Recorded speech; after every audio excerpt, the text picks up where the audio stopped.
In China, up in the Kanahu Mountains, they have a legend that I could not resist but to include in the Fireside Tales, and it occurs in the little town of Maku. Now, Maku is a rather poor and rather forgetful town, and the people there didn't know much excitement. Until one day a man came in, and the man's name was Altazar. And Altazar had been living there for some time, actually, on the outskirts, but no one really knew too much about him. But anyways, he walked in, and he went into this bar, and he told the bartender there that he was going to put on a show for him. Anyways, the bartender, he decided to get a little preview of it. When he saw it, he said to Altazar he must come immediately that night. And anyways, Altazar went back, and that night he came in, and the audience was all sitting there, and they didn't know what to expect, although they had heard from the bartender that it was going to be the greatest show in the history of the world. Altazar came out into the middle of the audience, and he brought out this box, and everyone looked at it, and they were very confused. It was just this big box. Anyways, Altazar, he took out his stick, and he began to hit the box a few times. And then he pulled open the curtain to reveal a stage. And on the stage were these little people, only about this big. Anyways, they were all standing there, and they were in little dresses, and there was a little orchestra of little people sitting on the side with their little musical instruments. And then they began to play, and to the audience's amazement, a little ballet began with the little people. The ballet included a story about love, a story of two people who were in love with each other even though they came from rival families. And then a story about death with a man who wanted to kill the Grim Reaper. And then another story about life and the love of a swan with another swan. And this stories went on the whole night, and everyone sat there in complete amazement. Never had they seen anything like this before. And Altazar led the little people along with his stick as a conductor. And for the most part, everything went well, until one of the little people, a girl, accidentally made a little trip. She stumbled on one of her feet. Anyway, she was able to get up very quickly, and none of the audience noticed this at all. But Altazar did. And Altazar looked around to make sure the audience didn't notice, and then he continued. But still, the ballet was absolutely perfect, and when it was done, the audience got up and they began to cheer loudly. And anyways, Altazar bowed his head and he closed the curtain. Anyways, he had a few beers, and the bartender said that he must come that next night, for the king was going to arrive, and if the king were to see it, he would make him one of those royal performers. So anyways, this made Altazar very much more happy, and he began to have even more beer. Anyways, by the time he got home, he was very much drunk, and he went into his room, and it was just a little shack, actually, with a little, it had one of those, little beds made out of rope, and he had a little, cat, and a lot of spell books, and a lot of skulls, and a lot of, magic potions. He brought the little people over, and he had actually a shelf for the little people, and they were all in their little jars. Anyways, he began to put the little people back in their jars for the night, but when he came to the last girl, the girl that had tripped up, a girl by the name of Sing, he stopped and said, "Don't you dare ever make a fool of me like that again," he said, and she bowed her head in terror. "If you mess up, I will be sure to put you in my jar and pour my little powder on you, just like I did to your sister." And anyways, Sing was put back into her jar. For Altazar wasn't really the nicest of person, at least not to the little people. If the little people were even to make a small mistake out on the dancing floor, he was known to kill them, pouring powder into their lungs until they coughed and died a very painful death. And he also gave the little people only the essentials to survive, and he always wanted them smiling, not showing any sign of any distress amongst the group. But anyways, he put the jar up, and anyways, he sat there and he drank himself to sleep. Well, anyways, when it was night and all the lights were out, Yin, one of the dancers, actually one of Altazar's best dancers, walked over and he looked over at the jar which was next to him, which was actually Sing's. And anyways, Sing walked up, and Yin, he began to do a little dance for Sing.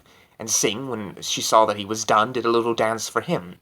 Anyways, Yin put his hand on the jar, and she put her hand on the jar as well. And the truth of the matter was, the two were in love with each other. They had never actually talked to one another. They never had time during the dance performance.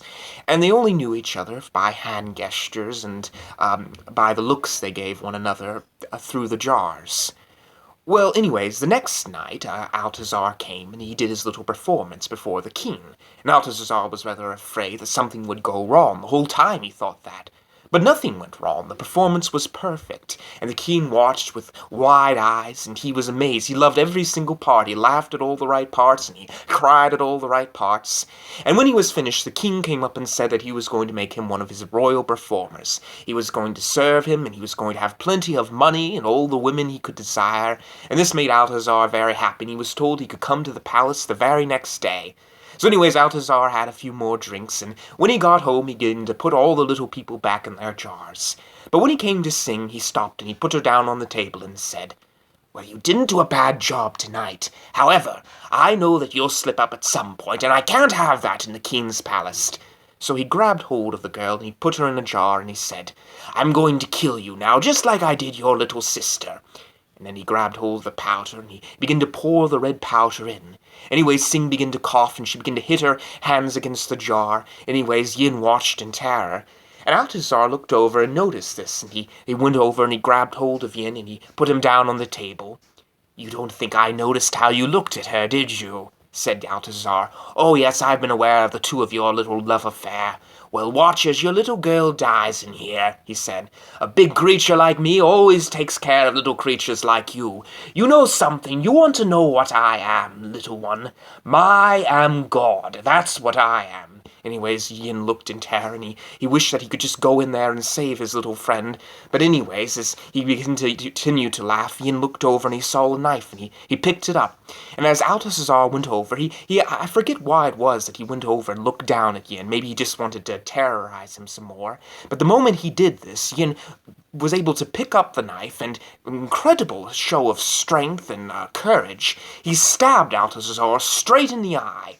Well, anyways, Altazar let out a yell, and blood began to drip down his face, and Altazar began to run around crazily, and he stepped on the cat's tail, and the cat let out a yowl and ran off, and anyways, Altazar landed straight into the shelf of jars, and the jars all began to fall down, and many of the little people died, but some of them were able to make an escape.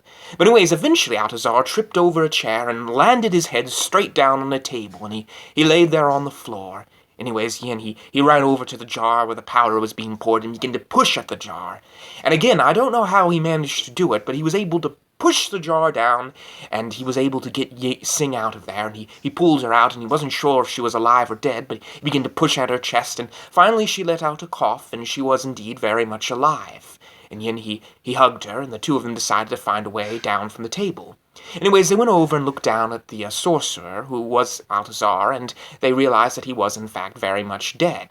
But anyways, they needed to get down somehow, and they looked around, and then Yin noticed that on the leg of the table there was this curved engraving, and they could use this as a ladder to climb down, and it wasn't very safe. The whole time they were doing it, they were afraid they're going to fall to their death, and it came very close to, at one point, to doing very much this, especially since Sing had all that powder in her lungs.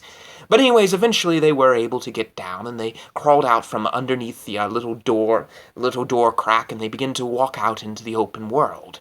Now, though they had never seen the world before, and they were stunned by its beauty, the sky and the stars and the little fireflies flying around. Anyways, they walked out into the field, and they decided that this was a new start for them, and Sing grabbed hold of Yin's hand, and Yin grabbed hold of hers, and they began to walk. And as they walked, they suddenly heard a loud bark, and they looked around, and they were afraid maybe Altazar had came back to life and was coming for them. But then they saw that it was a dog, and they didn't actually know what a dog was, but this was what it was. Anyways, the dog was coming after them, chasing them, and not knowing whether it was friend or foe, they ran down into a hole. And the dog sat there barking at the hole for some time, until eventually its master called for it and it ran off. But Yin and Sing didn't realize that, and they hid in their hole. And they laid there all night until it was morning, and the sun shined, and they came out, and they realized the dog was gone.